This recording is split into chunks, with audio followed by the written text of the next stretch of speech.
Please leave. I warned you over the phone that if you dare to reprimand my daughter again, you'll have to leave. You ignored my warning, so kindly get out. That's absurd, I retort, shocked by Emily's unreasonable demand, at a loss for words. Seeing me silent, Emily continues her tirade. You're just my brother's wife, an outsider. Stop pretending to be part of our family. Hearing these words from Emily shatters something inside me. I had endured her verbal abuse and her daughter Olivia's selfishness, thinking they were family. But now, all the things I did with their interests at heart have been entirely negated. I have no reason to respect Emily and Olivia anymore.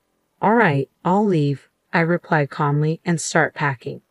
Emily and Olivia laugh heartily at my situation, but they won't be laughing for long. I think this as I gather my belongings. My name is Chloe. I live with my husband Ethan and his parents. Ethan had requested from the time he proposed that we live with his parents once we were married. At first, I hesitated, but when I met Ethan's parents, I realized they were decent folks who respected boundaries. Convinced that life with them would be manageable, I accepted Ethan's proposal. Once we moved in together, my mother-in-law took over all the housework while I worked outside. In turn, I took over the chores when I was at home.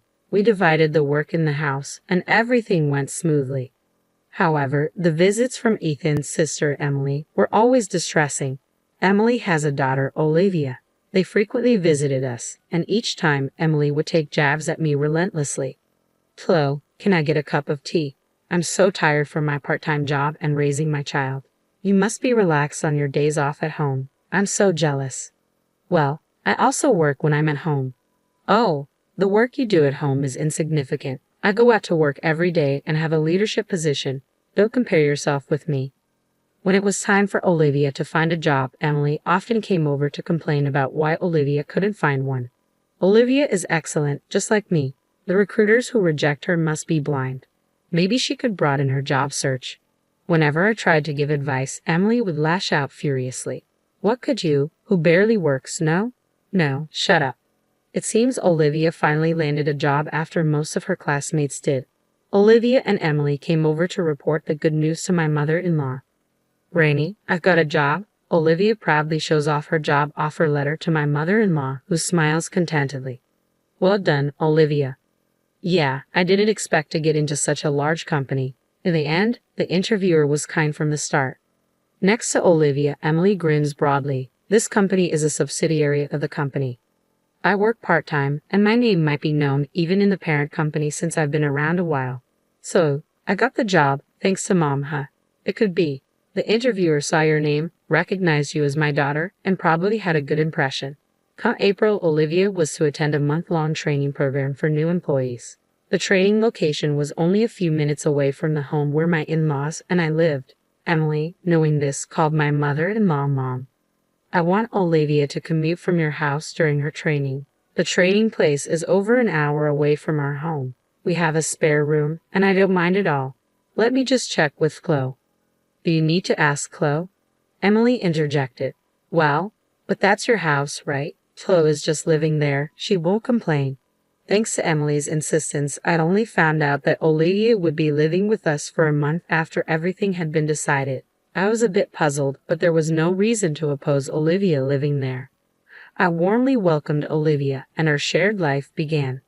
Once the training began, Olivia was laid one out of every 3 days.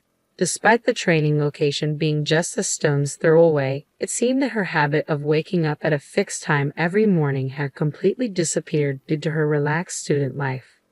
Grandma, why did you wake me up? I called you many times. If I don't make it in time, calling me doesn't mean anything. Forget it. I'm taking the morning off today. Please call the company and tell them I'm taking half a day off due to poor health. Olivia, you're an adult now. You should be doing such things yourself. If I say I'm too sick to even make a phone call, it'll be more believable. Just do as I say. Taking advantage of my mother-in-law's soft spot for her granddaughter, Olivia had become completely spoiled. Even when she came home from training, Olivia wouldn't do anything for herself. Grandma, I'm tired. Is dinner ready? Welcome back, Olivia. I'm about to make it. What? You're just starting now. Why didn't you have it ready by the time I got home? When I got home, tired and hungry, I wanted to eat right away. You're so thoughtless, I muttered, addressing my mother-in-law. I'm sorry, I'll have it ready soon, she responded. Seeing my mother-in-law being pushed around by Olivia, who was probably tired from her first job, I couldn't stand it any longer, and I spoke up. Listen, Olivia, having a warm meal waiting for you when you come home isn't something to be taken for granted. Why don't you show some appreciation to Grandma? Why do I have to listen to you, Chloe? You're not even family. Stay out of it, Olivia retorted. Not family. I married Ethan, so I am part of your family, Olivia, I replied. Mom said Chloe is my brother's wife, so she's an outsider, Olivia countered. Then let me tell you, as a senior member of the workforce, Olivia, that you should take more responsibility for yourself. Waking up on time to avoid being late is a basic rule of being an adult, a senior in the workforce, I said firmly. You're not even going to work every day. Wait till you're actually working hard like me or Mom before you start acting all high and mighty, Olivia shot back, seemingly ignoring my words. Then one day, when I returned home from work, I could hear Olivia's loud voice coming from the living room. What do you mean you're going out? It's unacceptable that there's no dinner when I come home exhausted. I'm sorry, but we're looking forward to our theater outing that day, my mother-in-law explained. Your theater outings are just fun and games, Olivia retorted. I have work. You need to cancel it. Apparently, my in-laws had informed Olivia that they were going to the theater next week and wouldn't be able to cook dinner, and this had infuriated her. I was well aware that my mother-in-law had been looking forward to this day at the theater for quite some time. However, I was worried that if things kept going this way, they might feel compelled to cancel their plans to avoid upsetting Olivia. So, I hurriedly proposed a solution. Since you've been looking forward to this, you should go. I'll take care of Olivia's dinner that day, I suggested. My in-laws seemed thrilled by my suggestion, but they quickly began to worry. But isn't that a work day for you, Chloe? Are you sure it'll be all right? They asked. Yes, if I arrange things now, I think I can get home early. So don't worry and have a good time, I reassured them. On the day of the theater outing, I left work early to come home. My in-laws happily left for their event. After seeing them off, I did some shopping for dinner and waited for Olivia's return. As always, as soon as Olivia came home, she lay down on the couch and waited for dinner. Oh, I'm hungry, Chloe. Hurry up and get cooking, she demanded. Olivia, let's cook together today, I suggested. At my words, Olivia jumped up from the couch. What? What do I have to do? Isn't it natural to cook your own food? No way. I've been at work. I'm not doing housework when I'm tired, she protested. I've been working too. I've got the ingredients. Can't you just help me out? I asked. You, Flo, can come home whenever you want from your easy job, and me, who has to go at a set time every day, are not the same. Just hurry it up and make it by yourself, Olivia snapped. The fact that I was able to come home early that day was a result of painstakingly adjusting my work schedule, but I doubted that Olivia would understand that. So allowing my anger, I calmly tried to reason with her.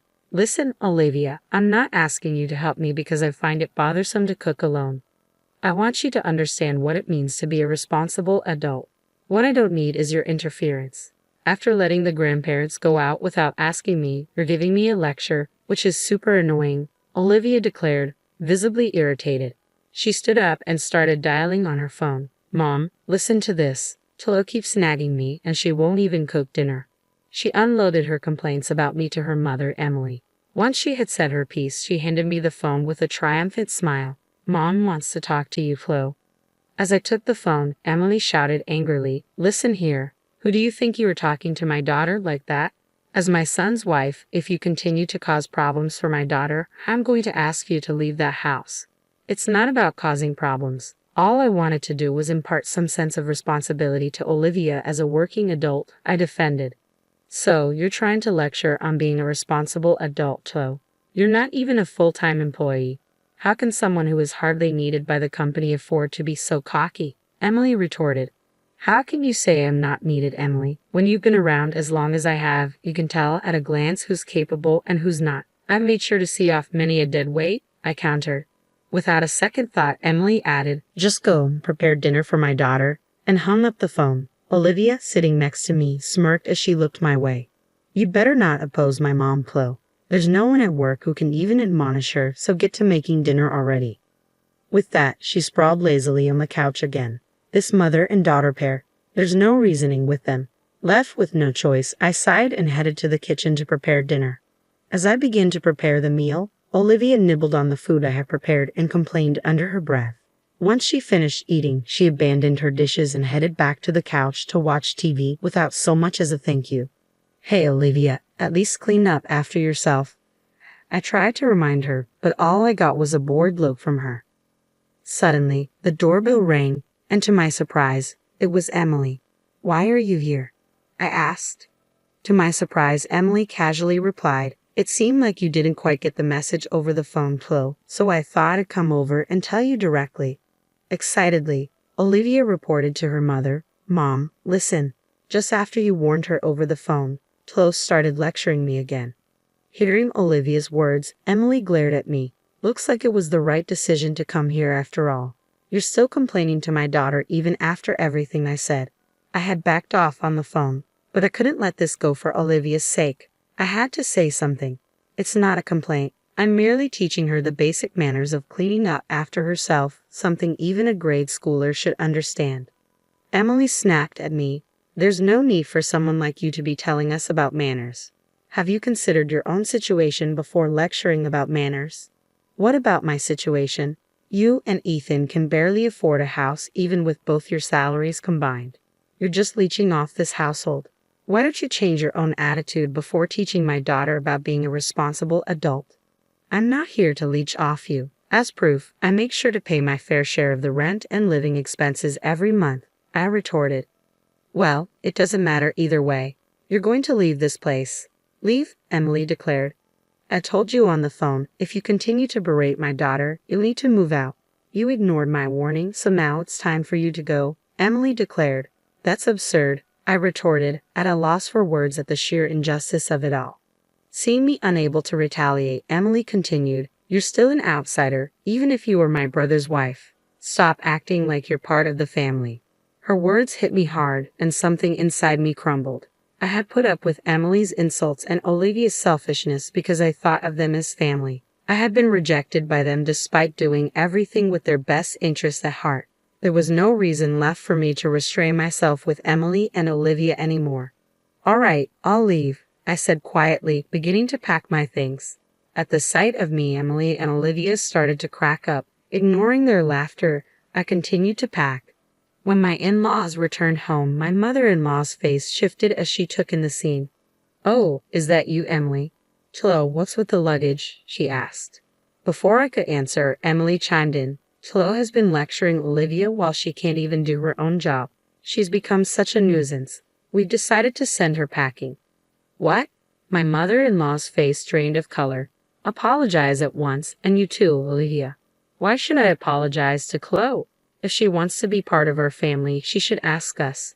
Maybe then we'll consider it, Emily replied, backed up by a firm nod from Olivia. My mother-in-law sighed deeply. You too. It's over for you. What? What are you talking about? The one who's done is Chloe, right? She's the one being cut off from our family, Emily retorted, leaving my mother-in-law shaking. Do you even realize who made it possible for Olivia to get her job? That's me, the part-time manager. Emily tried to puff herself up, but my mother-in-law interrupted her. No, it's not like that at all. It's because Chloe, who's an executive at the corporate office, recommended her to human resources.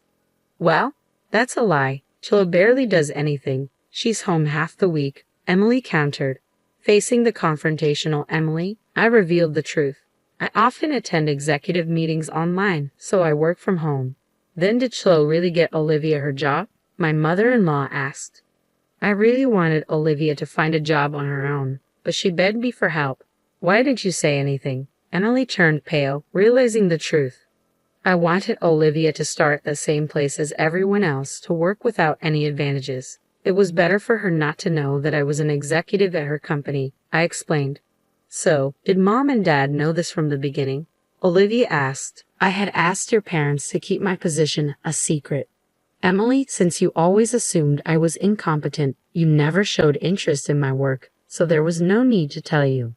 So, you're telling me I've been disrespecting an executive at my own company this whole time? Olivia went pale.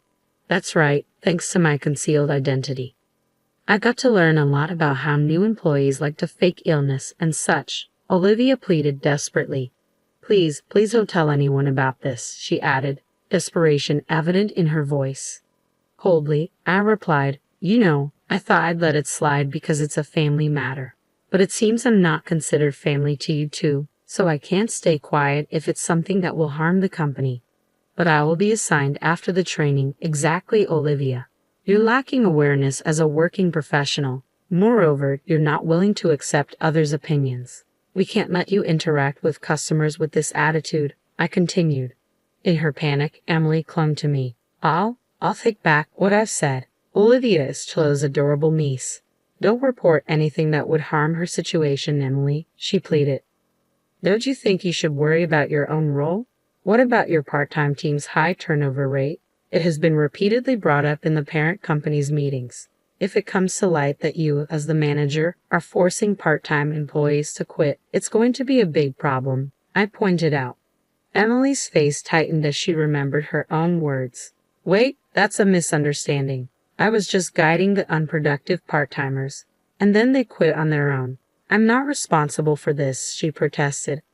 Well, that can be investigated. We have a meeting next week with your company's board members. We'll report this and have it thoroughly examined, I informed her. No way. My hard-earned managerial position. Emily trailed off. Afterward, I decided not to leave the house after being persuaded by my mother-in-law, but I did report Olivia and Emily to the company. Olivia ended up attending a training center in the mountains for retraining for 6 months, while her peers were assigned positions one after another. It seems she was thoroughly drilled on the basics of being a professional, I recounted.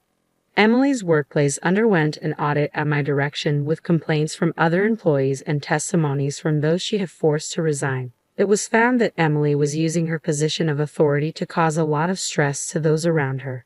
As a result, Emily was fired, I continued. Emily seems to have started a new job to cover her living expenses. However, since she's only ever worked at one place before, she's having a hard time getting the hang of her new job. Despite this, she still acts high and mighty and seems to be on the verge of getting fired from her new job as well, I added. At this rate, her life will likely continue to be difficult. On the other hand, I continue to live peacefully, sharing household chores with my in-laws as usual. This incident seemed to have taken quite a toll on my mother-in-law, I reflected. Chloe, I'm sorry because I've spoiled Olivia and Emily. I made you go through such unpleasant experiences, my mother-in-law apologized. No, it's fine. I was happy that you stood up for me, I reassured her. Having had a good talk with my in-laws, I feel that their bond is even stronger than before. Even though my sister-in-law turned out to be a challenge, I look forward to continuing to live with my mother-in-law, maintaining our good relationship, I concluded.